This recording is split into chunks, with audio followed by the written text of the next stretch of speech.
Assalamualaikum. My name is Tehreem Salim and today we are going to study about computer networking. These slides are for environmental scientists of BS second semester, and now we are going to the next slide. So firstly वो हमें क्या कह रही हैं कि computer network क्या होता है। एक ग्रुप है डिवाइसेस का, कंप्यूटर डिवाइसेस का, जिसके अंदर हम लोग डाटा को रिसीव कर सकते हैं और सेंड कर सकते हैं। इसके अंदर क्या याद रखना है कि एक ग्रुप ऑफ द डिवाइसेस है capable of sending end receiving data. उसके बाद हमें वो कह रहे हैं कि हब्स हमारे पास क्या होता है। अब कंप्यूटर नेटवर्क, एक नेटवर्क बनाने के लिए, डिवाइसेस को कनेक्ट करने के लिए हमें एक डिवाइस की ज़रूरत होगी और उन डिवाइसेस में हम लोग अब डिफरेंट डिवाइसेस पढ़ेंगे। फॉर एग्ज़ाम्पल हम लोग किस किस्म की डिवाइसेस पढ़ेंगे, जैसे कि हब्स, ब्रिजेस, स्विचेस और रूटर्स। सबसे पहले अब हम लोग देखते हैं कि हब हमारे पास क्या होता है। एक इमेजिनरी डायग्राम मैंने हब की ये वाली बनाई है। अब देखिए हब हमारे साथ पता है क्या करते हैं। हब स्विचेस, ब्रिजेस काम कनेक्शन का ही देती हैं, लेकिन सारी चीज़ें ऑब्वियसली अलग हैं। तो हब हमें क्या करता है, एक सेंट्रल कनेक्शन पॉइंट देता है फॉर अ लैन। लैन किसे कहते हैं, लोकल एरिया नेटवर्क को। उसके बाद वो क्या करता है कि ऑर्गेनाइज कर देता है केबल्स को और relay data signals to all computers, पहुंचा देता है डाटा सिग्नल्स को सारे कंप्यूटर्स तक। उसके साथ वो हमें क्या कह रहे हैं कि there are ports on the back of a hub use to connect computer.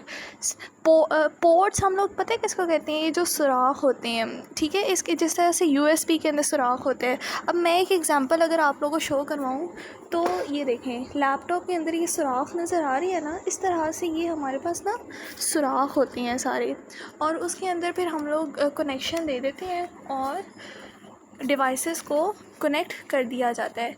इसके साथ अब हम लोग क्या करते हैं कि जो हब्स होती हैं ना, वो डिफरेंट शेप्स और डिफरेंट साइज़ के अंदर आते हैं। अब इस डायग्राम को देखिए कि हब क्या हो रहा है कि हम लोगों ने डाटा एक डिवाइस से सेंड किया और हब ने उसको सारी डिवाइसेस तक फॉरवर्ड कर दिया है। उसके बाद हमारे पास क्या चीज़ आ रही है, स्विच।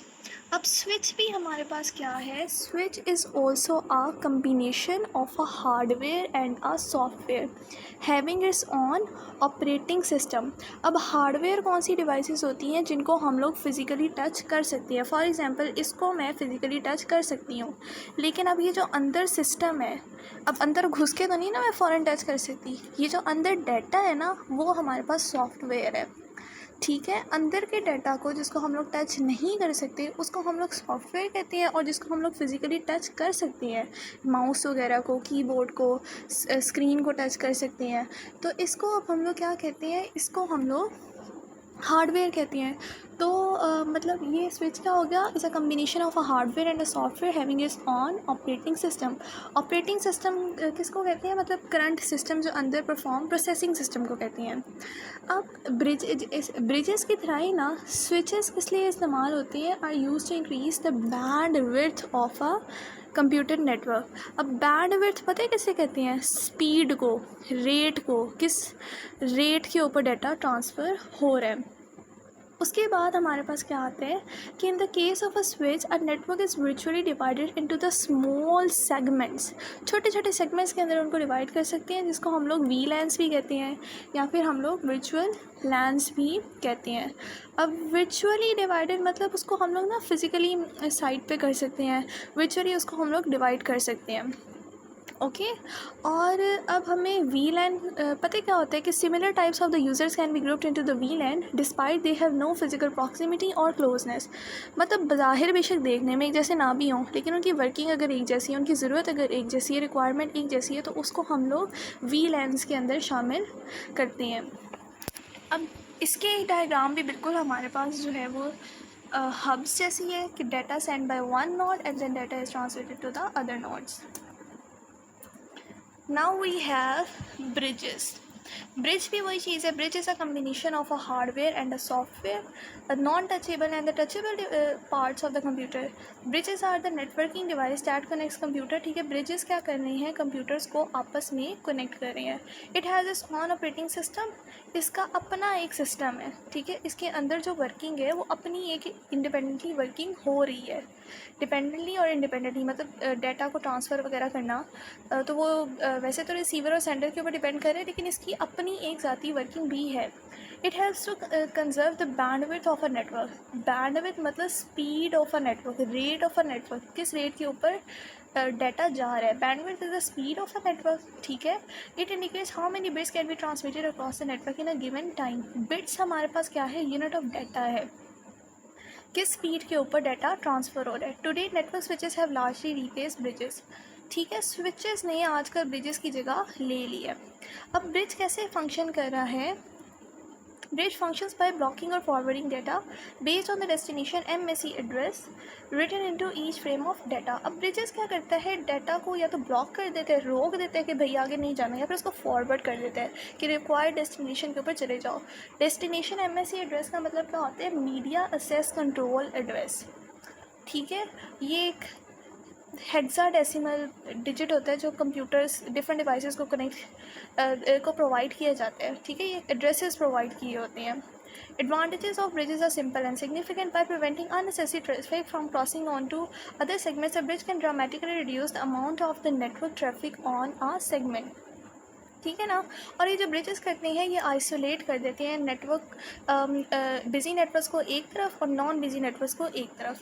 ठीक है ना. इस तरह से बिज़ी नोड्स के ऊपर हम लोग मज़ीद पॉल्यूशन नहीं लेकर आएंगे.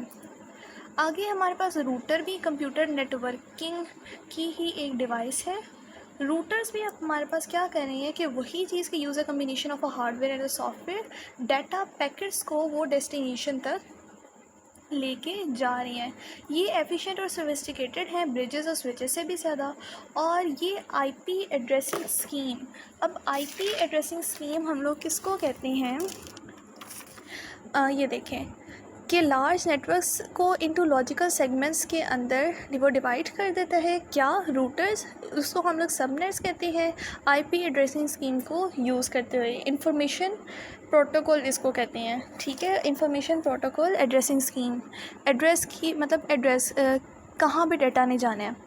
ओके, और इसके साथ क्या होता है कि a router can communicate with another router with the help of the routing information protocol and thus it can build a routing table. routing table को बना देती हैं. अब routing table इंफॉर्मेशन रखता है किसके बारे में, नेटवर्क एड्रेसेस के बारे में, डिफरेंट रूट्स के बारे में. और वो क्या रखता है इंफॉर्मेशन कि for delivery of the data packets to the host machine on a network, कि कैसे हमने नेक्स्ट डिवाइसेस तक उसको भेजना है, कैसे भेजना है. मतलब ये क्या होगी, डिसीजन मेकिंग डिवाइस होगी.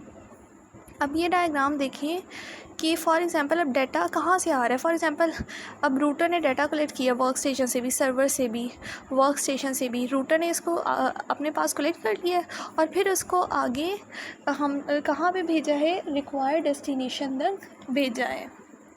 ये देखें, data is send to the router, data router तक आ गया. The router determines the destination address and forward it to the next step in the journey, और फिर उसको आगे भेज दिया गया. ठीक है ना. और ये क्या कर रहा है router, when a data packet arrives at the router it reach the network addresses from the IP address. ठीक है, डाटा पैकेट के ऊपर आईपी एड्रेस लिखा होता है.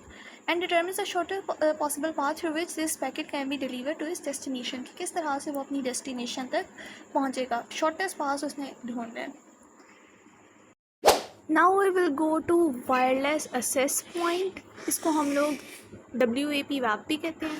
ये भी एक नेटवर्किंग डिवाइस है जो वायरलेस और वायर्ड नेटवर्क को आपस में कनेक्ट करता है.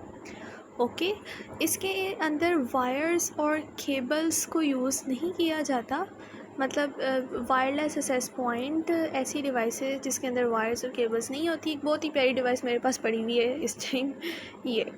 ठीक है, इसके साथ भी हमारे पास कोई वायर्स वगैरह नहीं है, लेकिन ये मेरे मोबाइल के साथ कनेक्ट हो जाएगा. ओके, तो इस किस्म की डिवाइसेस को हम लोग क्या कहते हैं, वायरलेस एक्सेस पॉइंट्स, इस किस्म की डिवाइसेस को.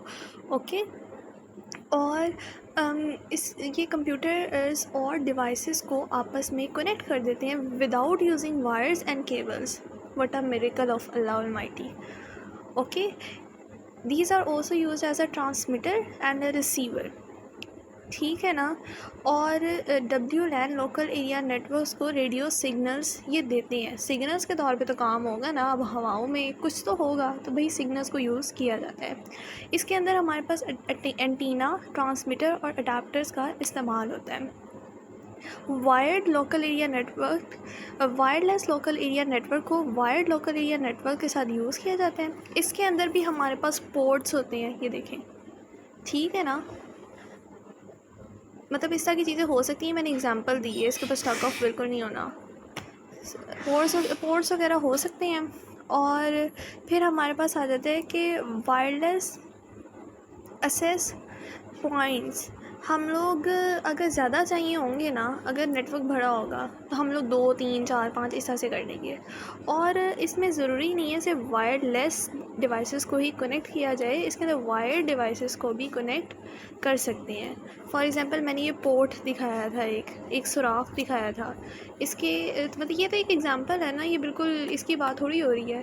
तो मतलब हम लोग फिर आके उन सुराखों में से वायर्ड को भी कनेक्ट कर सकते हैं. फॉर एग्जांपल इसके अंदर जिस तरह से वायर्ड चार्जर आके कनेक्ट हो जाता है, तो इसके अंदर हम लोग वायर्ड चीज़ों को भी कनेक्ट कर सकते हैं. एयरपोर्ट्स हैं, इसको देख के कन्फ्यूज़ नहीं होना. इसे मैंने समझाने के लिए जो मेरी चीज़ मेरे सामने पड़ी हुई थी उसको मैंने ले लिया, वरना ये वायरलेस एक्सेस पॉइंट्स बिल्कुल भी नहीं है. ये वायरलेस ऑडियो हैं. ठीक है, वायरलेस ऑडियो. क्लासिकली ये वायरलेस एक्सेस पॉइंट्स नहीं है, सिर्फ समझाने के लिए था. Thank you.